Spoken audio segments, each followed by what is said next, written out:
All right, welcome, ladies and gentlemen, boys and girls, to the SkinCoin WCA coverage today. Looking forward to continuing coverage of the group stages here of what is the European region qualifiers, of course. So we got 8 teams ultimately going at it, competing for over a $50,000 prize pool in this portion of the event. And then the top 2 teams are going to be also advancing on to the LAN portion of what is the SkinCoin WCA later on this year. So looking forward to having another good day ahead of us here. And we got 2 solid teams going at it, no doubt. In fact, 2 teams that are coming off victories yesterday in this very event. Empire versus HellRaisers here, and now a best of 3. I'm BreakyCPK, going to be joined by TraLFDota as my co-caster. First things first, though, if you type !SkinCoin in chat, you can get information on the giveaway that we're currently running, as well as if you go to skincoin.org, it's the latest cryptocurrency on the esports market. Check it out for yourselves. You can trade your favorite Dota 2 and even CSGO skins. All right, we got a draft underway. Tralf, good morning to you. How you doing? Hey, man, doing good, doing good. We had some good games yesterday. We did. Entertaining. Yeah, entertaining, different heroes drafted, and really like a ping-pongy. I mean, it was back and forth pretty much every game we casted, which is always exciting. Yeah. Plagued with pauses here and there, but sometimes you have to deal with that. Some days it's like that. Hopefully today it's not like that, but some days it is. So, but no, we got the 2 teams that were the victors yesterday. It just happens to be a coincidence. I mean, obviously all the teams are going to play each other ultimately, but of course Empire defeating what was SFT, and then HellRaisers actually taking out Vega Squadron in their series here. But so far the draft is looking overall pretty standard. I feel like that is the usual, but then it's really these 3rd and 4th picks that we've seen some turns take in these matches so far. So I'm curious what it's going to be this time around from either of these teams. Well, Lich and Nature's Prophet is a strong. I mean, these are both very, very strong openers from both teams. They're both kind of lacking that strong initiation. I'm interested to see if they do decide to go for like a Spirit Breaker on Team Empire, considering they're up against a Lich and an Nature's Prophet.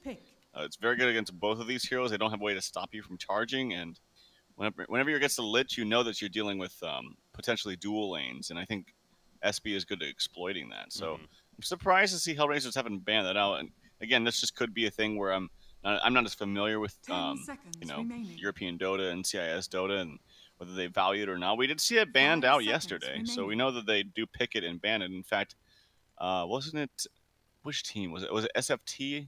I don't remember, but there's one team that picked it twice in a row, and they lost with it both games. I can't remember the team, but so I know that it's picked, and I know that it's on their radar. They do go with an Earthshaker. Okay, so it's not going to be SB here for Team Empire. It was Vega Squadron. I was actually looking back. That's who it was. You know, there's so many matches going on here with just different events, so I had to look back at Wikipedia here. And, yeah, that was the first series. That was Vega Squadron against HellRaisers, actually. Having to go 0-2 with the hero. But, yeah, still, as you've suggested many times, and I mean, I agree from what I've seen, especially, is still a very, very powerful hero. But in this region, or in this tournament even specifically, hasn't maybe got the attention that you would expect. But we're starting to fly along here. We got a troll, and now there's the Gostic Axe we're going to be able to see once again from Empire. Wow, they're really just flying through these picks. It's like all of a sudden we have 4 more heroes in like a span of 30 seconds. Rubik's a really good hero here against, in particular, the Venom and the Earthshaker, because, I mean, obviously Earthshaker, you can take the Fisher, probably literally the best skill in the game you can steal. And then another really good one is the Venomancer wards, which are almost always just spammed. So it's not like, it's not like an Earthshaker where it's the whole game is like revolved around you trying to steal it and him trying to make sure he doesn't give it to you.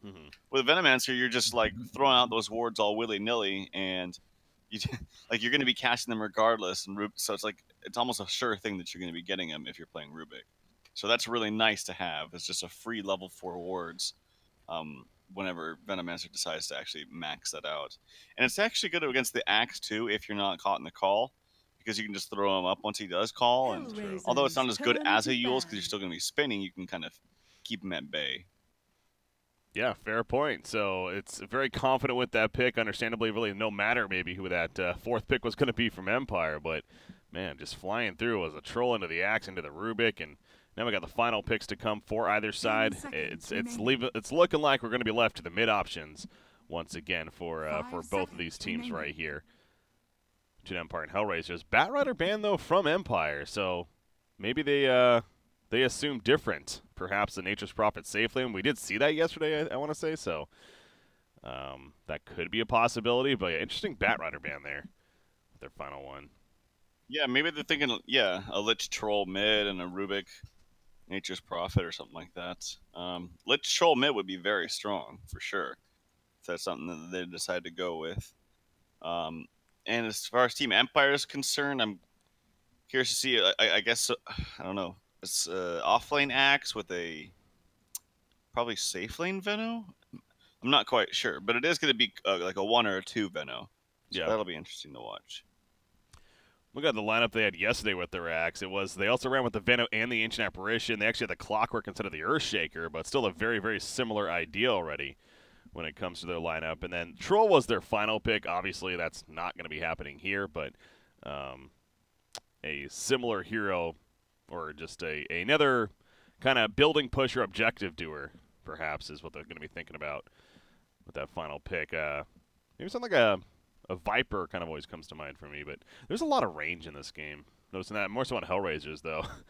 HellRaisers. The troll who can go in and out, of course, but they ban Mirana. Oh, the FN Mirana, yeah. We've actually been seeing that a lot lately from Empire, so. Yeah, and that'd be a good against a potential dueling of Lich Troll. It'd be very difficult for them to actually kill the Mirana. They can stop him from farming, but so that's a good ban. And speaking of FN, man, that guy really performed yesterday.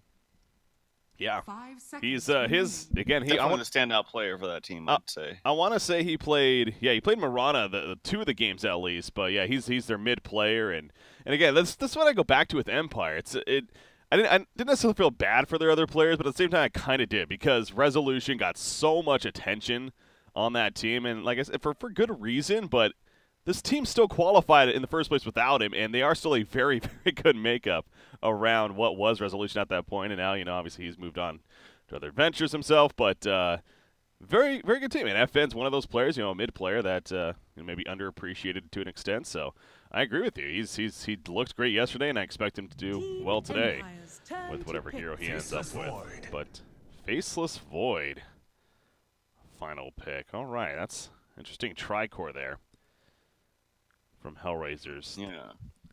Now they have different options in terms of lanes. I mean, they can go. They can really do anything. They can do Lich Troll. They can do Void Troll or yeah, Void Troll lane. Yeah, do that. 5 seconds. Sorry, it's still early here. That's for me, but yeah, that'd be a great lane. And then put the Rubik supporting the Lich. Love perfect, it. Perfect. Now they can go like Void Lich off lane and then Rubik Troll and then do it. I mean, they just have tons of different options. So a lot of times the lanes will be decided by early TPs. So a team will say, well, we want this person, this hero matched up against this hero. I don't care what the lanes are. I just want this person laned against this. Mm-hmm. So that's why we see so many early TPs. You smoke up. You try to buy generic items for the lanes so that you're not set on one specific lane for one hero. And then we have a Wraith King to finish it off for Team Empire. So it will be an FN Venomancer. And then it's going to be Chappie, of course, on the Wraith King for the team over here. Very, interesting final pick. They do have a defusal option, definitely with the Faceless Void. And I'm sure now, especially with the Wraith King, that's a likely possibility. But does Wraith King make a lot of sense to you here? I don't know. And you can also go defusal on the Troll as well. True. It's a decent hero against the Void, but I fear that you can just kind of kill him twice easy and not have any issue with that. We'll see. I mean, typically Wraith King is picked up against heroes like Void or Doom, where they have these really big ultimates, but once you just revive, you're good to go. But Troll is not one of those heroes. No, yes, they do have the Void, but they also have a hard carry in the Troll as well. So Troll doesn't really care about that. No long cooldowns at all, and can really totally stun lock you from start to finish if you're not lucky, or if in his case you are lucky. So a bit of an interesting pick. He also doesn't have this really cool blue sword that I like. So Not a fan. Not a fan of that skin. Always looking at the skins there, Tral. Always looking at the skins. Yeah, so it doesn't have that going for them, but we'll see how Chappie performs. I gotta say, Chappie seemed a little off yesterday. Yeah, let's just go ahead and say it. When it can, so I'm gonna restart here. By the way, I got that observer bug. But yeah, we're on the pause anyways. He was on the Necrophos the one game. There was there's another hero that he's on too, where it just seemed like he wasn't really connecting. Was it Venomancer? Okay. Venomancer, that was the game where he force-staffed a Chain Frost into into FN playing the troll. Yeah. So hopefully, for their sake, things. It's understandable. With just so much Dota going on that players are going to have some bad days. That's going to happen with just so much, especially activity taking place. So. From one day to the next, player can perform one way, and then today Chappie may be the MVP for the team for all we know. But yeah, I think it is important to at least make that observation, and we'll see how he performs today on this Wraith King for them. But it is going to be a little bit difficult of a game for him as you're getting at. It seems like, again, especially with the defusal options, and unless you can get 25 just super quickly, that mana burn. Oh God, that's what I'm talking about. The hero's an issue when your level 25 talent, the last one, the best one is, here, let's let you use your ult because you can't use it because it's so bad. Yeah. And I know you made reference to that yesterday. It's so bad. I mean, his talents have been buffed a little bit, but they're still not that great. I mean, look at level 15. 50 Wraithfire Blast or movement speed. I guess I don't know. They're both pretty awful. It's just move speed sounds all right. It's not like move speed sounded all right. Like when these talents all came out, move speed always sounded great on paper, but then people started to realize that it just wasn't that great. There was just not a lot of value in the movement speed. But I mean, sometimes it's huge, and it's funny to see some movement speed talents where it's like plus 70 movement speed. I can't remember who it was. I think it was DP has one like that. Yeah, just the varying numbers from hero to hero, yeah. How they balance that idea. It is interesting. I'm still waiting for them to be, and I'm kind of hoping this next patch we see more of the customization with the talent trees, where it's more custom towards the hero on the specific tiers, rather than just the generic ones. But that's a discussion for another time. Bottom lane, Chappie, wow, he does heavy damage, that's for sure. The Wraithfire Blast, you got the Ancient Apparition, of course, the Chilling Touch applied, so that's also why we're seeing that big damage come out. Not enough for the kill, but even Faceless Void is going to have to time walk awkwardly away from them down here. So they go aggressive dueling, though. You're right with the Lich Faceless Void. This matchup here. Yeah, kind of an awkward little pull that accidentally happened, I think. 3-3 didn't mean to do that, and now he's trying to remedy the situation, trying to pull them back. Kind of interesting. Whoops. Yeah, wouldn't he be best tanking it in front of the tower, not actually letting the tower hit it, you think? Or is it best that he resets it here? Yeah, I don't know. It was just kind of an awkward situation where it just happened to, as he was attacking the Ancient Apparition hit the neutral creeps, and then that kind of aggroed his own lane creeps. So. Yeah. Here we go. Auto attacks coming out on Chappie. Rubik. Milan is here. He's rotating in. The lift is up. He throws a Wraithfire Blast onto the Lich, who has a Frost Blast ready, so it prevents him from doing that, but I don't think it's going to be enough anyways. They block him in, and 3-3 even gets credit for the kill on top of it. So, yeah, that rotation from Rubik, he took the long path here all the way down, wrapping around, and sure enough, it obviously worked on FN in middle lane. Oh, my God, he almost died right there, but now Kaiser's in trouble. He went too committed, and that's going to be a turn kill onto him, so they immediately respond, but the first blood does strike in favor of HellRaisers.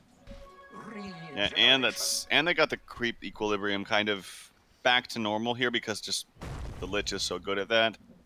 And he immediately buys boots and an Orb of Venom right now. So, sorry, I said something that. Do you know what Alexa is? Or it's like a Google I have thing. One. Yeah, I have one too. And I said something, and then she just randomly spoke to me. I'm like, what the hell? I think I heard it actually. Now that you mentioned it. Did you really hear it? Yeah, you could barely hear it, but that's hilarious. Like, what the hell? I didn't say anything. Oh, Alexa. Back and forth bottom lane. Obviously, the supports going down one after the other. Shaker helping for that. So this is now turned into a try versus trial lane here officially. Rubik, I'm sure he's going to head back down there, but good roam from Earthshaker this time now. Leaves the 1v1 middle lane. Troll Warlord versus Venomancer. And I figure in a true 1v1, Venomancer should definitely be able to get in there and put some good harassment on the Troll. Now Rubik perhaps making his way to the middle and going to help with that. The lane we haven't talked about yet is that top lane. Gostic up here versus the Nature's Prophet being played by Kid, also known as Sexy Bambo. Axe is having the better time, but Nature's Prophet not doing bad himself. They're both kind of just doing decent, it looks like. Yeah, this is just the nature of these kind of lanes. The same thing would happen against, like, say, a Darkseer. Both heroes just get farm. It's really nice for Axe because he doesn't have to worry about harassment from the trees. In fact, if anything, he wants the trees to attack him and help him spin more. True. So this is a really nice lane for Axe. And definitely, I mean, obviously they're both getting farm, but you would favor the Axe just because he provides so much more with a huge surge of items in that Blink Dagger early on. Whereas Furion just kind of gets a bunch of little items before getting that one big Orchid or what have you. So this is really good for Axe. Middle lane, they're pinging out. That would be the Rubik coming in. Rolling Axe is applied. And now Venomancer realizing it's a trap. Lift comes out. Gonna get a bash proc. Oh, he can't yet. Blocking really him. Can't, come on, bash. Come on, bash. Come on, bash. Doesn't even need it. All right, no nice bash procs. Nice body blocking from Milan. That was. That's yeah, because Also, if he doesn't do that, he's not dying because no bash is coming out. So. Yeah. And I like the little things that Kaiser did right there, too, with Troll. Him going between melee and ranged when he's out of... when he's just a little bit far away, so he can just get that one extra auto attack in. Yeah. I really like that attention to detail. Also the idea of throwing the Whirling Axes in range and then going in, popping the Whirling Axes in melee. Yeah. On top of that. So bottom lane, Nature's Prophet trying to be active. He's able to get the Sprout off. It eats through it immediately with a Quelling Blade, but Chappie Wraithfire Blast in the face of Faceless Void. There's a stick used, timed elish and everything trying to be used to get this kill right here. Rubik, oh, it's barely living, but not long enough in the end. And Ancient Apparition ends up going down as well. Essentially 4 people coming together with the Nature's Prophet TP to get those 2 kills, though, and now going to be able to open up some bottom lane farm for this Lich even. And I want to say I heard a salve popped as well from the Wraith King, which was canceled. So unfortunately, losing out on even some more gold. So he's going to TP back bottom though. He doesn't want to give up in this lane. Again, Axe is getting complete free farm and then some. It's just basically double farm. You're farming the lane creeps. You're farming the neutrals. Hell, he's even getting some bounties as well. So really expect to see this Axe just and. Typically, when you're getting this much farm this early on, you go for a Vanguard early, but we'll see. We'll see. I mean, they're kind of losing their lanes a little bit. Yeah. And maybe he wants to get involved earlier, so I want to say he will rush Blink. This is the build that they went yesterday. I want to say where he put into an early Blink, and he had a pretty high impact as you'd expect. And meanwhile, he comes to the bottom lane. Invis and helps with this. Just walks right up to the Faceless Void and puts out Berserker's Call. That's the last thing Faceless Void is expecting, and Invis acts all of a sudden. Yeah, TPing bottom right after Invis, so he keeps the Invis. Yeah. Smart Not decision. Really going to telegraph that one. Kid, meanwhile, rotates mid and doing what any active and good Nature's Prophet should be doing is porting from lane to lane, setting up kills. So both of those solo laners at the top lane in Axe and Nature's Prophet are actually having pretty high impact for their teams as far as rotations go. I mean, literally no one's at the top lane right now. It's just completely empty for both sides. Yeah, and Milan has been involved in every single kill so far this game. I believe he was the one playing Clockwork yesterday, correct me if I'm wrong, and he just really was impressive. Yeah. He really played a great series. Yeah, I think he was in that final game. See, now you got me checking on the Dota buff here for sure. It was Milan on the Clockwork, yeah. Yeah, he did great. I was really impressed with him. Again, both these teams are TI-7 teams. As far as making it, obviously a couple of changes coming out, but FN, meanwhile, middle lane, nice block off with the Fissure.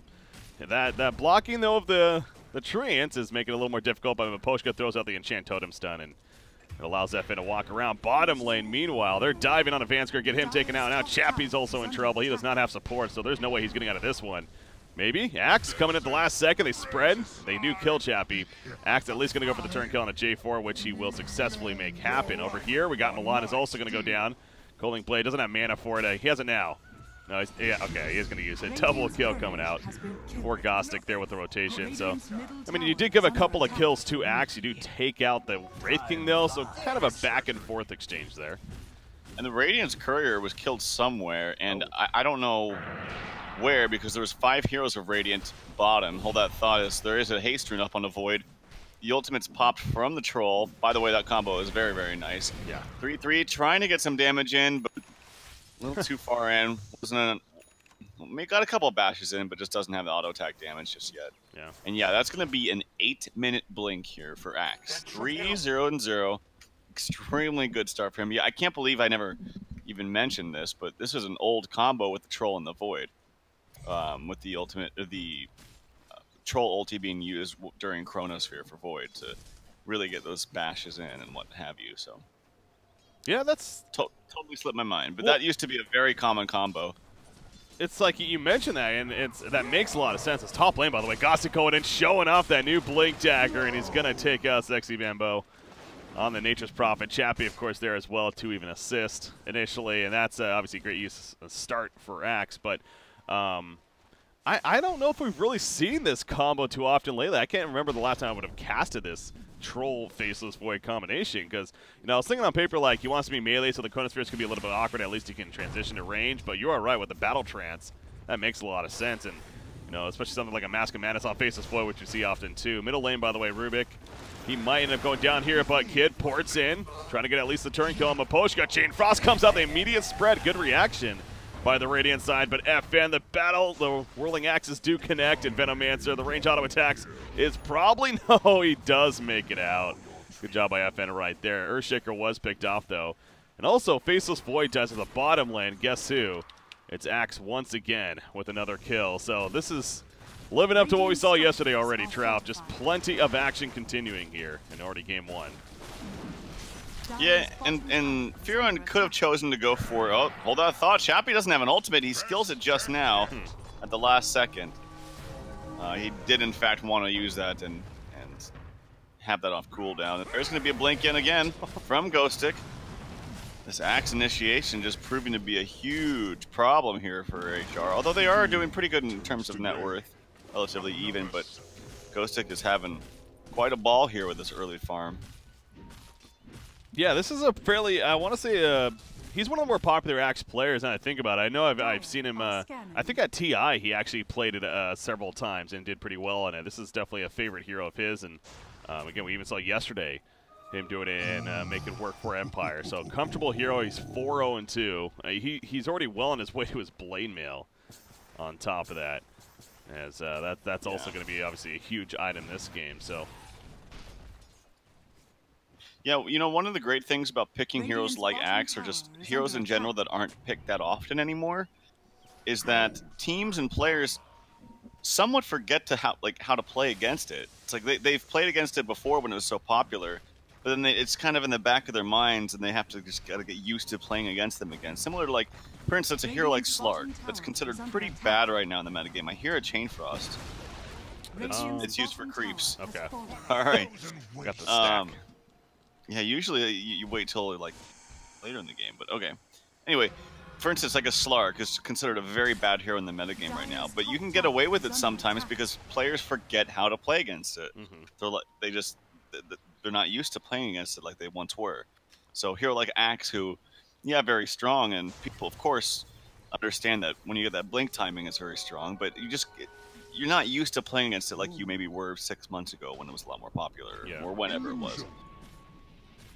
Just taking kind of advantage of that, you could say, and again, already a great start for him. But overall, it's a 2,000 net worth lead for HellRaisers. That final switch over to the net worth here, actually. You got Nature's Prophet leading the way for the team, and then shortly followed by Troll Warlord. Faceless Void is a little bit further behind. This is kind of that tri-core lineup here. They're not necessarily relying on Faceless Void to be the big-time damage dealer. Top lane, by the way, that's an Echo Slam committed to Nature's Prophet. A lot of TPs coming in. He sprouted up to defend himself a little bit. The Colding play was early, and out comes the Chronosphere. So they get the one in Earthshaker. Can they really take out Axe 2? He is a beefy target, goes for the TP, and he even gets a spin, but the bash. Proc front 3-3, but 3-3 is getting low. He almost got hit himself for the kill, but he manages a time walk away, and they do secure the kill onto Axe. That got really awkward right there for HellRaisers, but they do make it happen. Nice turn. Yeah, jeez. And right before he chronoed Kaiser there, Kaiser already cast a Whirling Axis, so he actually got credit for the first kill. Everything just kind of went perfectly there for HR. Nice micro of the Treants as well, away from the Axe, so he could call him in. If he didn't do that micro, maybe he gets one more spin early on and gets a freebie kill. Chappie, I missed that one, but I got it. The Rubik coming in with a stolen Wraithfire Blast, although it's only level 1, so it's a pretty bad spell. It's something. Oh, that was also the Treant poured in, which obviously resulted in his death too. So we already have 23 hero kills in 13.5 minutes. Not much time to do much discussion other than just the constant action here. But I do have a little bit of a window. I want to go back to my original point. Faceless Void, what kind of build does he go for? Because they're not relying on him necessarily for that big-time damage. He's not going to be going the Mask of Madness. I mean, right now he does have a Shadow Blade, but what about that Ags, you know, the Blink Dagger? What about playing more of that initiation-heavy Faceless Void instead?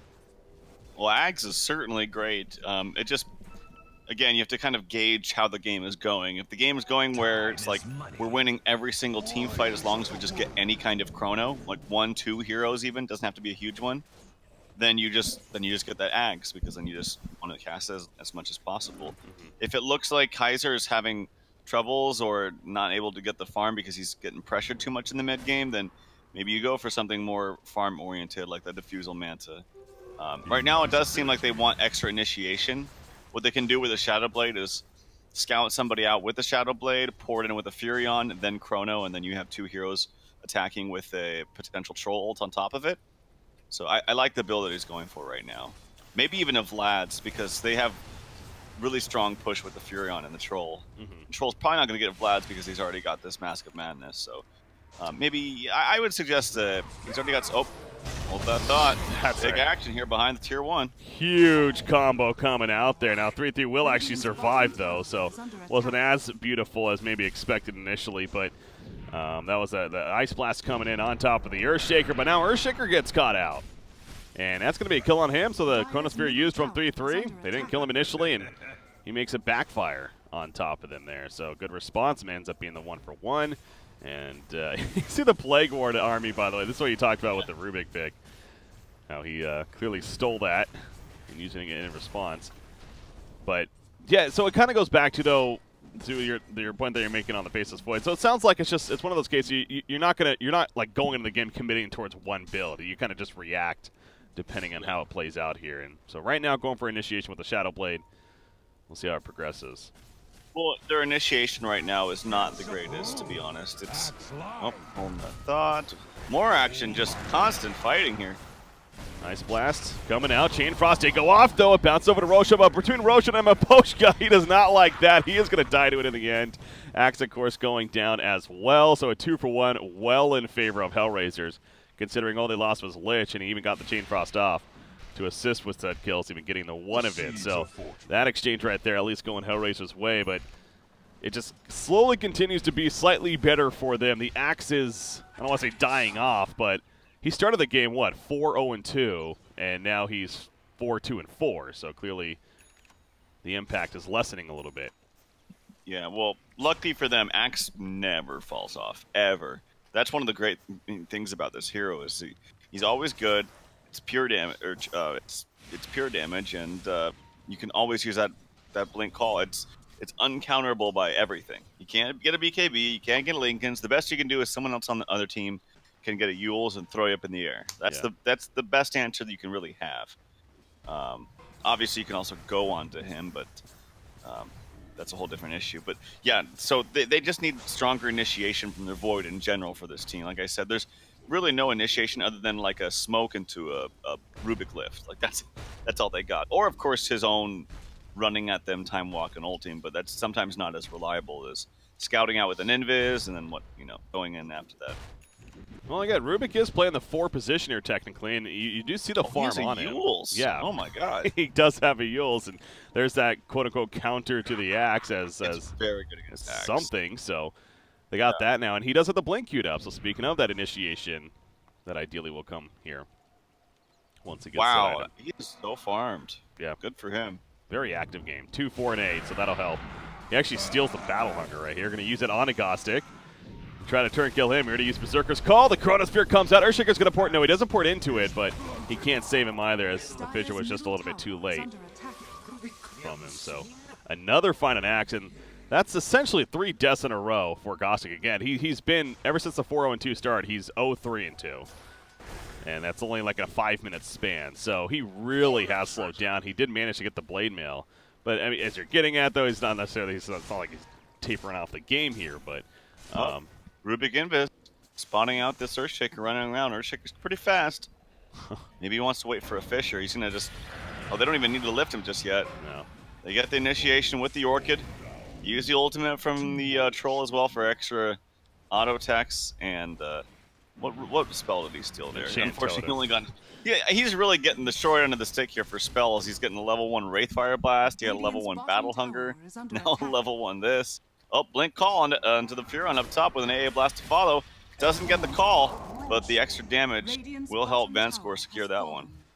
Yeah, very early Colding Blade right there from Gostic, but it did help secure it, of course, as the Ice Blast was coming out, but a curious decision there. And I mean, that's one of those spots where if you're Axe, like, you always want to try to save the Colding Blade for the actual kill, right? Because it's never...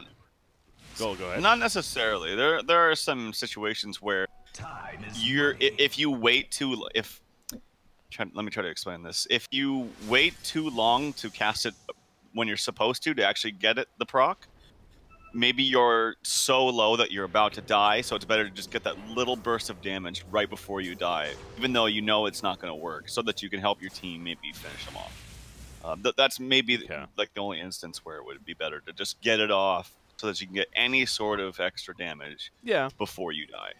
No, that makes sense. It's not the longest cooldown necessarily, 65 down to 55 at level 3, but so yeah, if you are going to die, then for sure getting that off just for the added damage. But in that case, it did seem a little early and went on cooldown as a result, but it's off now, so really not necessarily that big of a deal. By the way, Troll Warlord SNY is now finished, so he went the Mom into the SNY, and BKB going to be queued up on him. Nature's Prophet drums, which is out of charges now. It just shows you how active a game it's been, obviously, and the Orchid is on him on top of that. So yeah, I haven't really looked too much at all these items just yet, but clearly a lot of progress being made on their side. How is Wraith King doing though? He went Hannah minus into the Blade Mail. Interesting. And now he's farming up that Radiance here. So going the defensive Blade Mail very early on because of all the fighting, I guess. That's taking place. Yeah, and I do like his item progression. I'll give him that. I like where this is going with him. I like the Radiance build on Wraith King. I've always been a fan. And he's actually finding decent farm. I'm very surprised he's up there in terms of net worth. Gostic going in top lane. Chronosphere comes out. The Ice Blast, that's not theirs, remember. And Nature's Prophet does go down. But now faces Void. He's trying to beat down the Venomancer. In comes the Echo Slam over. Now the Chain Frost is just one ultimate after the other. And the X from the Fissures as well, as you see there. As Rubik stole it. But Axe did make it out. 2 for 1 favoring HellRaisers. Yeah, that was a lot being used, though. It was almost confusing to kind of tell whose was whose ability on which side. But again, HellRaisers, another case. I feel like I've been saying that a lot this game where they do barely come out on top of said team fight that goes on there. And thus, the net worth lead continues for them. And this Rubik, man, he now has a Blink Dagger picked up. And he's got Fissure. He's got level 4 Fissure at that, so he must be a happy camper right now. And he's been playing very, very well. Again, I've been very impressed with Milan. Yesterday Clockwork, today Rubik. What's next? Who knows? Support CK. Position CK, let's go. I've heard that's a thing. Actually, you know what I want to see is a support gyrocopter. I've heard about this fascinating idea with the homing missiles, and you force-staff the homing missiles in the targets. Oh, yeah. Sounds really amazing and probably horrible at the same time, but Nature's Prophet, where's he going? He just teleported somewhere. Top lane, that's where. Earthshaker. Okay, yeah. Burn from the Orchid. Enough damage there. Hey, you can appreciate this, Tralf. What about the... I've had this discussion the other day with the Orchid, how, of course, with the Haunt effect where it Perplex, being the Hellflower item, is that something that you think would be interesting on the Orchid within Dota, or is that not necessary? You mean how they can't use items? How they can't use items, yeah, the perplexing ability there. So broken. So broken. That is such a strong item. But, yeah, that's very strong. They get another freebie here on Ghostic. And things are looking very, very good here for HellRaisers. 6k gold lead for them. This Orchid's been up onto the Furon for quite some time. He's TPing top. There is an Ancient Apparition sitting behind FN, though. Gotta be a little bit careful, maybe scout things out. They do have a ward that was just recently placed, so if he walks around here, he is going to get scouted out. There is an ult. That's that initiation we talked about with the Chronosphere. Troll ulti to pop as well. He gets the time lapse right at the very end. So Orchid's going to burn him off. It's actually the last hit. Bash is coming through. They get a freebie on top of that. So very, very nice things coming out for HR. And yeah, that Shadow Blade is paying dividends here for the Void. Yeah, it was interesting how he literally just opened with the Chronosphere. I was figuring he's going to maybe just at least open with the auto attack and then Chrono if anything. But he's just like, I didn't want to give him a chance to make any kind of a reaction. So he just opens with the Chrono, and of course, the end result goes as expected for HellRaisers right there with that quote-unquote initiation of the Shadow Blade. So another 2,200 gold saved up for Faceless Void. He doesn't have anything queued up just yet. We mentioned the potential power of a Diffusal Blade this game, and it's one of those things, though, where, like, I mean, Wraith King is only level 16 still. It's still going to be plenty of time before level 25, granted, but, you know, is it maybe... You don't necessarily need to feel like you need to get the Diffusal for that mana burn, considering he's just going to get that talent anyways once he hits 25. 25. Yeah. Well, I mean, Diffusal is still just a great item in general. It is, yeah. It has a lot of different purposes. Just even generally, the Purge just slowing someone down is nice to keep in the bay. So I see no problem with that. I would really like to see him get a Vlads, actually, just because they have the Furon with the push. It just helps the Troll Warlord a lot, give you extra lifesteal on top of that. Yes, there is an Ancient Apparition, but in general, I think Vlads is a great item. But he'll probably go for, I mean, the safest choice is like Manta Diffusal. Silver Edge being worked on by Nature's Prophet here, by the way. Oh, big fight over here. That's a Wraithfire Blast from Rubik coming out. Axe. That's a BKB on Troll. That's his 10-second, and he got nothing done with it. They were trying to force a big-time fight. And Faceless Void did not have Chronosphere. It's coming off cooldown in 5 more seconds. So, yeah, that's probably why they couldn't really get that fight going as much as they wanted to, and whether that was miscommunication or just simply overambitious. Who knows, but they miss an opportunity there. But, again, you look at the overall net worth, what's been a very chaotic game, 38 kills at 25 minutes. So HellRaisers leading by 8,000 net worth now, and it has been steadily rising for them. As chaotic as this game has been, that seems like it's been the theme as well, is that HellRaisers is constantly getting slightly the better.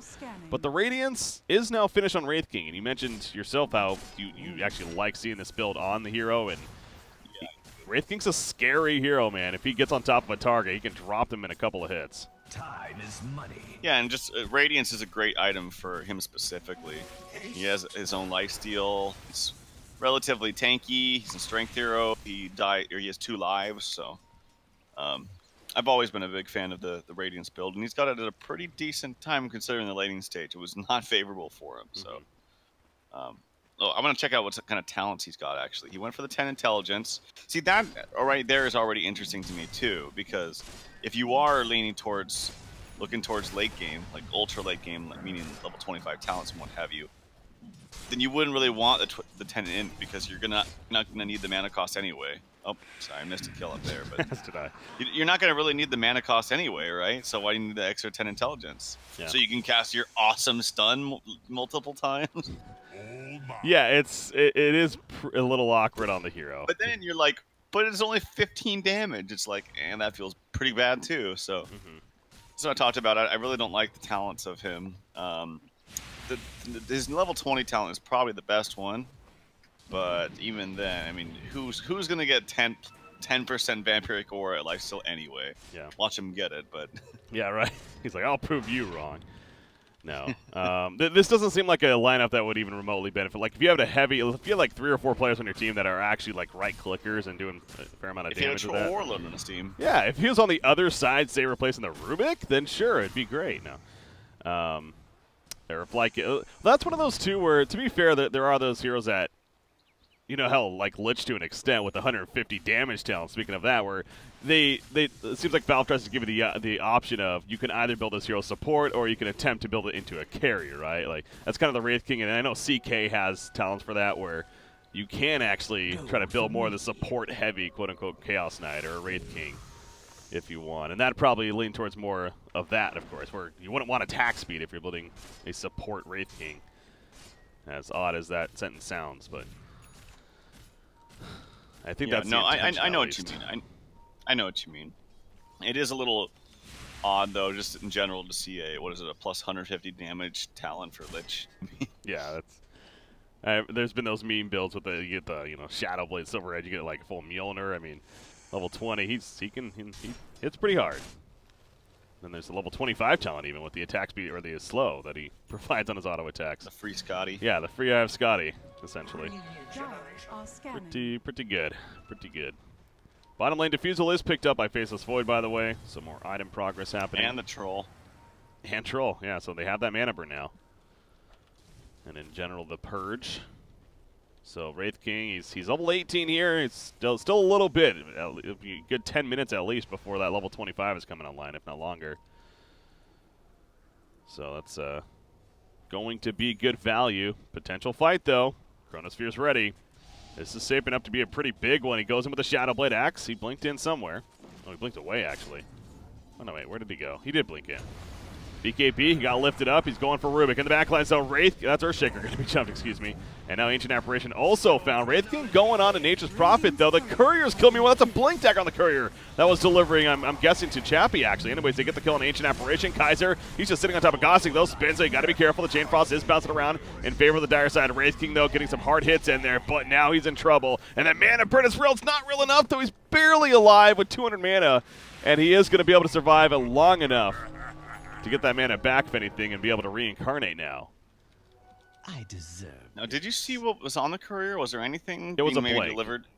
It was a blink for, I'm assuming, Wraith King, or? Wraith King, yes, for Chappie. Oh, that's unfortunate. Yeah. Very, very good for him right there. Yeah, that was an interesting fight, because it seemed like that Faceless Void was having trouble target choosing throughout that fight. He was going to finish Ancient Apparition, and then he like kind of just turned around and didn't actually kill him initially, and he went back eventually. So I don't know what that was about, but yeah, that was weird. Also, I mean, he's really respected the Earthshaker spells, but I think he could have also maybe ventured for some sort of two-man chrono at least and waited out for that. Maybe his Shadow Blade was wearing off and he was just scared and needed to get it off before they cast some spells on him. That certainly could have been an issue, but obviously you're hoping for more than just solo chronos, and of course you want to use it on cores. It looked like Axe was already looking for that initiation, or he was kind of too far ahead of him, or he didn't see him. And of course, you don't want to use that ultimate on the Wraith King. That's the whole beauty of the Wraith King pick right here, right? It's that you pretty much nullify this Void's chrono, at least in certain situations, unless your entire team is dead and he's got no one else to choose. yeah. Well, there's the idea as well, though, with the Diffusal Blade, and if you happen to have like half mana to start that fight, then perhaps that could be an option, where you'd burn enough mana to the point where obviously he couldn't actually resurrect then. But yeah, tough time choosing the target. Eventually, just open on the Earthshaker, and I mean the way the fight played out, it's of course still I think a victory for HellRaisers, but it wasn't as big of a victory as maybe you would have expected, considering the jump that they were looking to have in that fight there. But Troll Warlord gets back to farming. Speaking of IF Scotty, he's actually planning to go on himself right now, and great item to have against a Wraith King whose absolute bane is getting kited. That's what hurts the hero. And he also doesn't have that blink now for a while. Another 2 minutes. Yeah, that's annoying. And another, I didn't even see this, but another Yule's picked up this time by J4 on the Lich, so multiple ways to counter that initiation of the Axe. I talked about it. It's really one of the only ways you can deal with it, outside of just not getting called. But yeah, they're doing Roshan.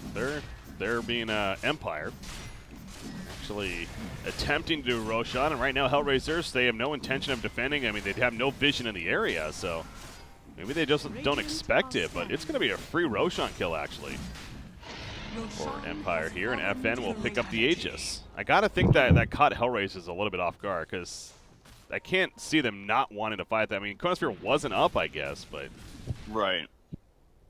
And more pauses. But we talked about this yesterday, and I'm kind of noticing it again, is these teams seem to have a bit of a difficulty in closing out leads. I mean, there was a pretty strong lead there for about 8K, 9K for HellRaisers, and now it's still sitting at 7K after the Roche. We'll see if it sways anywhere in just a second after that completes. But yes, it seems to they seem to have a little bit of difficulty recognizing that they have a lead and capitalizing on that. Mm-hmm.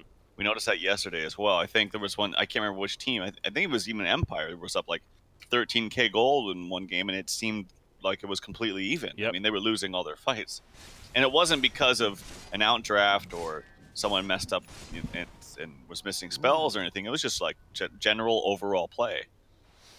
Yeah, that was that game too for Empire against SFTE yesterday. They were definitely ahead. It looked like they were going to close out a 2-0 series, and SFTE just kept grinding it out, and eventually were able to overtake them in an over-hour match. So it has seemed like it's been a theme of sorts with this tournament specifically and these teams here. But right now, HellRaisers trying to change that perspective and kind of sit comfortably with their 7,000 net worth lead and ultimately lead towards a victory. But you got the Wraith King on the other side, and AC now queued up, and always going to be a dangerous hero to go up against as he scales later and later into the game. Venomancer has bots now finished, has a BKB. Of course, he has the Aegis here, so we'll see what kind of play Empire looks to make, considering they do have that Aegis especially at this time. The BKB finished by Axe as well, by the way.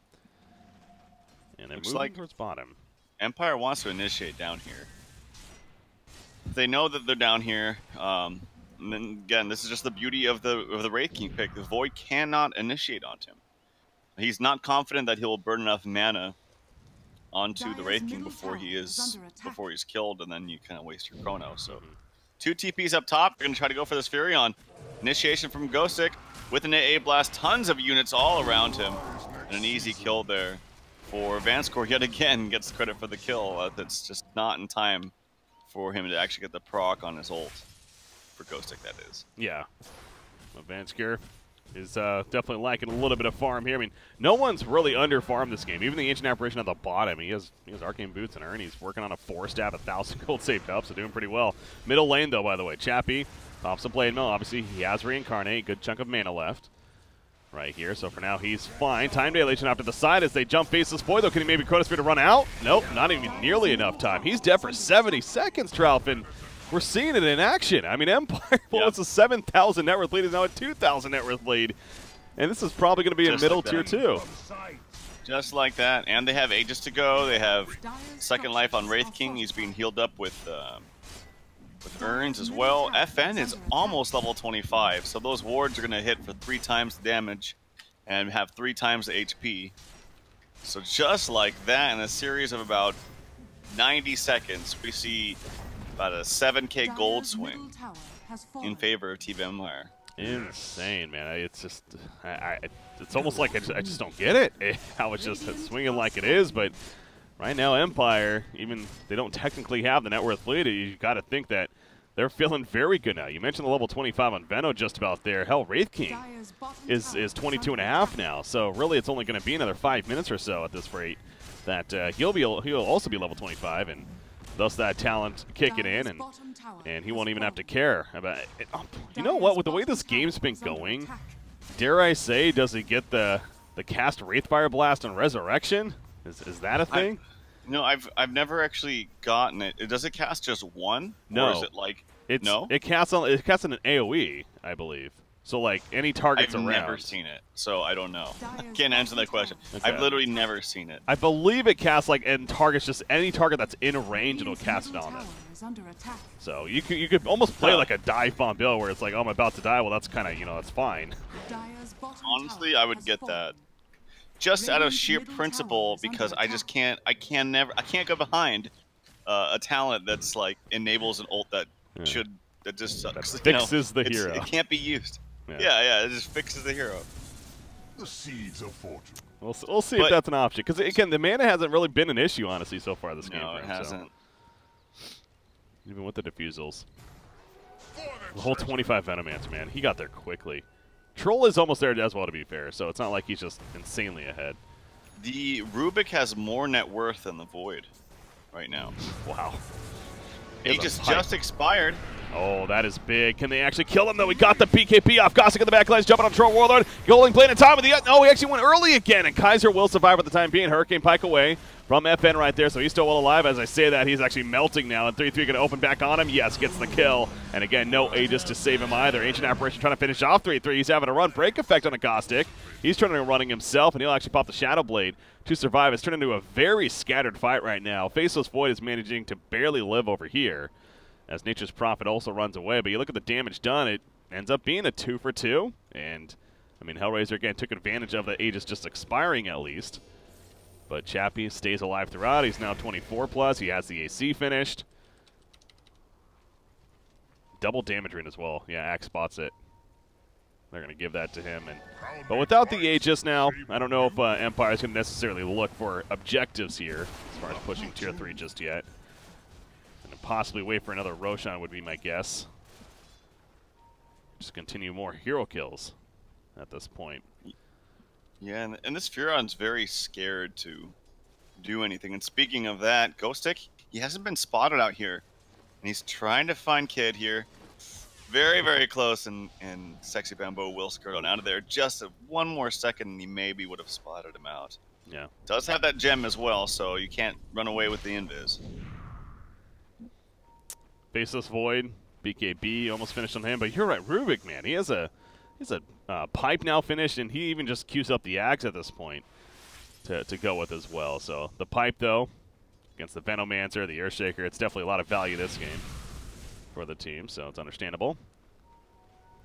To get that. Yeah, what about the Silver Edge on Nature's Prophet? It seems like he used it right there to break axe at least. Is that probably the reason for you think to get that break effect for that purpose, or is it just kind of a nice upgrade that he likes? It's just a nice upgrade. It gives you, like, I think what, a free ulti orb just by upgrading it, or like half an ulti orb. Okay. So you go from half of an ulti orb. You just get 5 random stats just by doing it. Extra damage, lower cooldown on the invis as well. So it's just a generally good upgrade. Pull roots and run. Yeah, there's not that big break necessarily. It's not like the corrosive skin or anything like that. So, but no, or like a PA's is like that's one of my favorite.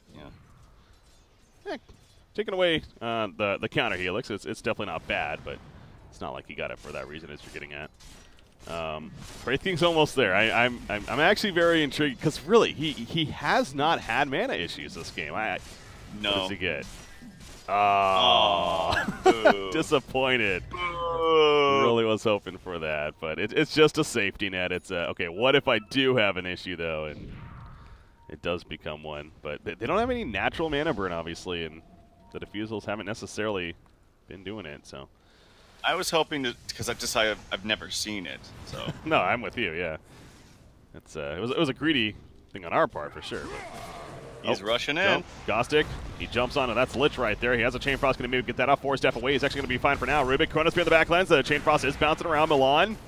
He's trying to live, and actually the lift up will help him do so. It's just another very scattered fight. Kaiser gets jumped by Gostick back here, kind of just keeping him in place. And if anything, faces Void. Meanwhile, dealing with Chappie, some big hits coming out. Has that blade up. 3-3 cannot fight right now. Oh, the fissure hits him, though, and down goes Faceless Void. He's the only death so far, somehow. It looks like it's going to be a second one, though, as Lich also gets caught by the axe right there. Now, you look at what Nature's Prophet was doing top lane during that. He gets a little bit of Tier 3 pressure. But keeping overall, bottom right now as well. Oh, wow. Yeah, he's really putting that split push pressure on now. He did get the 4 tree and summon on top of this, so he's taking advantage, and Now he's going to get back. It feels like if this is going to become the game plan now, which it seems like it's going to have to be. Should get Maelstrom. Maelstrom, I was going to say Deathslayer, but Maelstrom as well. Yeah, Maelstrom helps push out the creeps, and you naturally go for attack speed on you know, the Maelstrom build. And it's kind of weird that he bought the Hyperstone, and then he bought a random Dragon Lance, and now he's going AC. He went three different options, and he hasn't completed one of them yet. So interesting smorgasbord of items he's gonna have. Well, the Hyperstone does work with the AC, of course, but yeah, it's just kind of that weird, where Dragonlance kind of thrown in there. So yeah, and it was bought after the Hyperstone, I believe. Yeah. So that's where it just is kind of odd with the decision making there. Honestly, I almost feel like he would have just been better off going full AC rather than the Dragonlance stop off. But yeah, me too. Likes the extra range, so yeah, he's not going either the Deso or the Maelstrom at this rate, though. And with the Dragonlance, you got to figure he's now just going to upgrade that in a Hurricane Pack. I guess he can get rid of the drums. Yeah, he's definitely going to get rid of that, I'm sure. And maybe that's where the Maelstrom will come into play. But that's going to become the game plan, it seems like, for HellRaisers if it wasn't before. Because this Wraith King is now bots level 2 actually delivered. Interesting. Gets, why bots level 2 this early? Is there a reason that... Well, he can use it right now into the axe. Speaking of, he's going to go on to, yep, very nice initiation onto the Void ALT coming through. Oh. Okay, well, he's trying to live, but I think the something about that. Sinister laugh, Breaky. That sinister laugh. This poor guy can't catch a break. I mean, that was hilarious. I just love why is Earthshaker even up here in the first place? It's just hilarious to me. And he's like, no, you're not going anywhere. Oh, that was good. I was going to say he's not even making an effort to blink down, but now he is. Oh, new play gives up the Fisher again. Yeah. And he's going to use it here to try to defend top. You got to spam that totem, man. Okay, what is going on here? The bottom's being pushed out, so he gets the tier 3 tower. They did kill Kaiser, though, and now Lich is actually going to fall. On top of that, Gostic, he's barely alive, but there's no way Lich is killing him. And there you go. So you see the tier 3 mid. Wow. Was he trying to split push with Furion? Yes. Oh god, now Milan is dead. Disastrous as FN is just trucking into the mid tower. Has those plague wards running around. The Orchid is popped. He does have a can't even speak right now. The Hurricane Pike to use, and the Aegis on top of it. And now Kid, if he dies too, I mean, he's going to pop the Shrine, so he might live. Poison Nova comes out. He's going for the TP. No, the call comes, and the Coaling Blade to finish him. He has a buyback, but yeah, this has just been quite the swing here. I don't even know what to make of it, but HellRaisers, they got tier 3 bottom, and now they're losing their middle racks right here after all those deaths that took place. Multiple buybacks, of course, including on Nature's Prophet. And the range racks is dead, and definitely going to be the melee racks now. As soon as Chappie comes in here, that's going to melt it. They're just going to go bottom because why not? I mean, with Troll War, they're dead. Lich still dead. They lose out on a lot. And Chappie's like, I know somebody's here, but whatever. Milan, he's just hiding, chilling for now. But they can't really initiate. They don't have it. I mean, Chronosphere does, or is ready, I guess, but they don't. You have to use it on the Beno and use everything you can on him. Nope. But oh man, they spot him out. Nice Fisher. Couple of crits there in the mix as well. Ghostic looking for an initiation, and GG's called. Just like that, he gets a really nice initiation too. Can they dive the fountain here before the game is over? They can. Pad those stats. Chrono used, unfortunately, doesn't hit anybody, but man, in a blink of an eye, it seems. Go from an 8K to 9K lead for HR. Roshan was killed, and then now we're looking at 24K. Obviously, it's a bit skewed because they were kind of diving them there at the end, but yeah, that was kind of weird. It was kind of an anticlimactic finish. Looked like Kaiser was trying to go for a split push play with Furion, gets caught, didn't have buyback, and then the game was just over.